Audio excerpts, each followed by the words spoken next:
Syederalun seleb TikTok Muhammad Ishak alias Abu Laut yang dilaporkan atas dugaan pencemaran nama baik terhadap advokat senior Haji Said Muhammad Mulyadi SH, kini sudah tiba di Mapolda Aceh pada Sabtu 7 Oktober 2023 sore. Pengguna media sosial TikTok atas nama akun al_mukaram Abu Laut tampak dalam foto yang diterima Serambi diamankan di gedung Subdit Tipikor dan Subdit Cyber Ditreskrimsus Polda Aceh. Abu Laut ditangkap oleh tim Opsnal Subdit Siber Ditreskrimsus Polda Aceh di Cianjur pada Jumat 6 Oktober 2023 malam.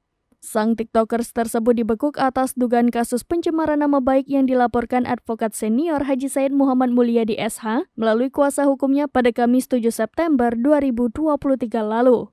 Ia mengatakan Polda Aceh akan segera merilis kasus tersebut begitu tersangka sudah di Banda Aceh. Di Reskrimsus Polda Aceh Kombes Pol Winardi mengatakan, usai pemeriksaan pihaknya akan menyampaikan motif pencemaran nama baik yang dilakukan oleh pelaku. Diberitakan sebelumnya Abu Laut dilaporkan oleh advokat senior Haji Said Muhammad Mulyadi atas pencemaran nama baik.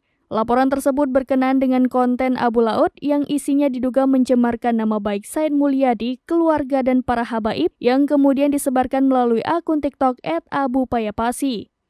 Disebutkan oleh kuasa hukum, dalam videonya itu Abu Laut telah menyebarkan berita bohong dengan mengatakan bahwa Said Muhammad Mulyadi memiliki peran aktif sebagai penerima uang dari bandar sabu dan penyedia tempat prostitusi.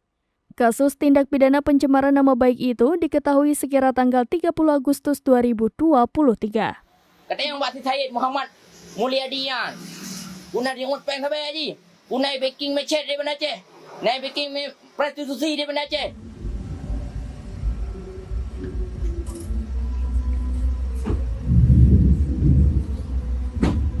Dari Banda Aceh, Indra Wijaya, serambinews.com.